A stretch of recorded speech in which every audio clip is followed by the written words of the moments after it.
Germany's military is building its own version of Starlink.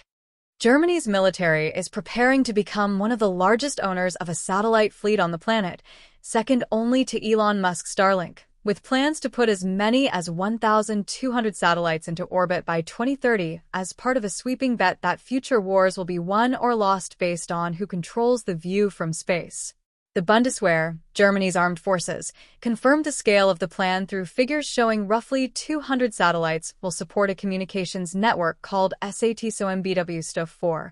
often described in German media as Starlink for the Bundeswehr, while up to 1,000 additional satellites will feed a separate reconnaissance system called SPOCK, short for Space System for Persistent Operational Tracking. Understanding why Germany suddenly wants a satellite fleet larger than most countries' entire space program starts with a lesson Ukraine learned the hard way. Starlink, the commercial satellite internet network built by SpaceX, has become the single most important communications backbone for Ukrainian forces since Russia's invasion, letting troops coordinate drone strikes, share battlefield intelligence, and stay connected even when ground infrastructure gets destroyed. But Ukraine does not own Starlink, and reporting has documented moments when access to the network was restricted at critical junctures of the war, a vulnerability that German defense planners have watched closely and clearly do not want to inherit themselves. SATCOMBw Stufe is Germany's answer.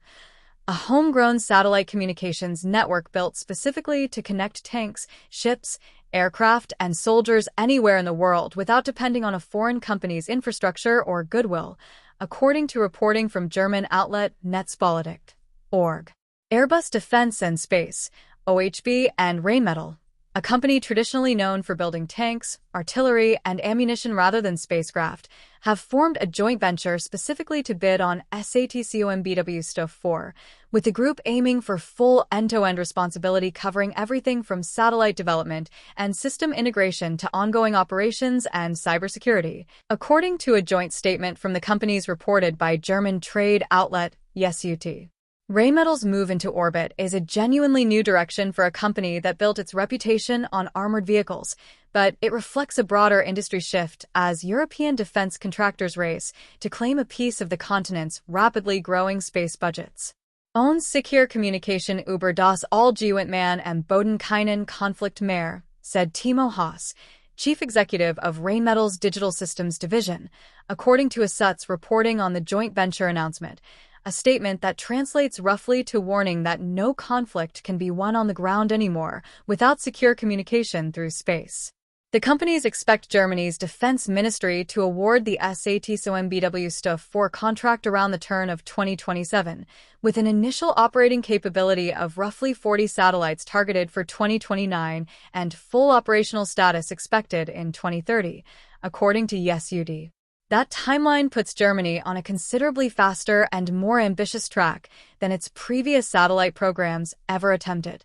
The Bundeswehr's current-generation communications system, SATCOMBw Stufe, relies on just 2 large satellites parked in geostationary orbit roughly 36,000 kilometers, 22,370 miles above Earth. A setup Airbus won a contract worth roughly $2.4 billion to build in 2024. The new Stufe network takes a fundamentally different technical approach, shifting to a much larger constellation of smaller satellites in low Earth orbit, typically a few hundred to around 1,200 kilometers, 750 miles above the planet, the same general altitude band where Starlink operates. That shift matters because low-orbit satellites offer lower latency and can blanket the globe with many smaller, cheaper spacecraft rather than relying on a handful of expensive geostationary satellites, though the trade-off is that low-orbit satellites have much shorter operational lifespans and need regular replacement as they gradually lose altitude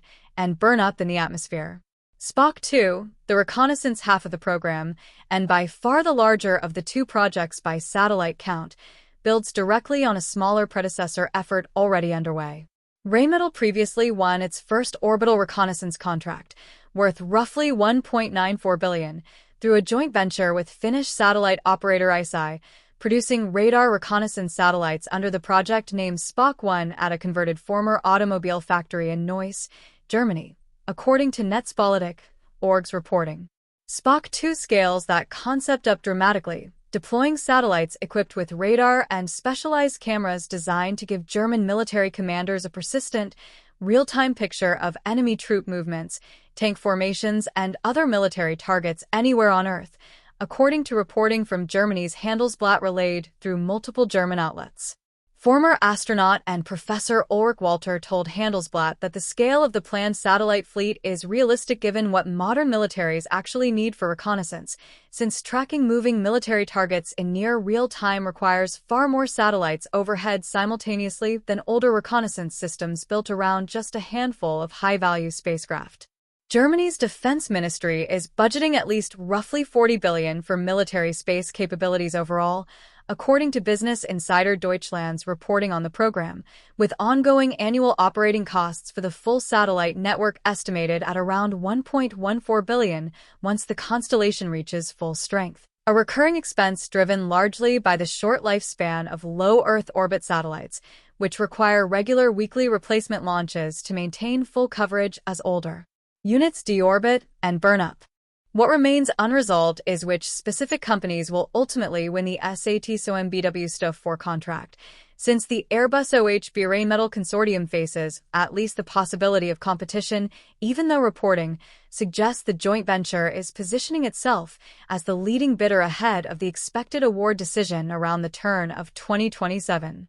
The exact technical architecture of SPOCK 2 also remains under discussion between the Bundeswehr and potential industry partners, with German officials saying the system is not expected to become operational for at least 3 years from now, meaning the full 1,200 satellite vision described this week represents a target still years away from becoming an operational reality, rather than a fleet already taking shape overhead.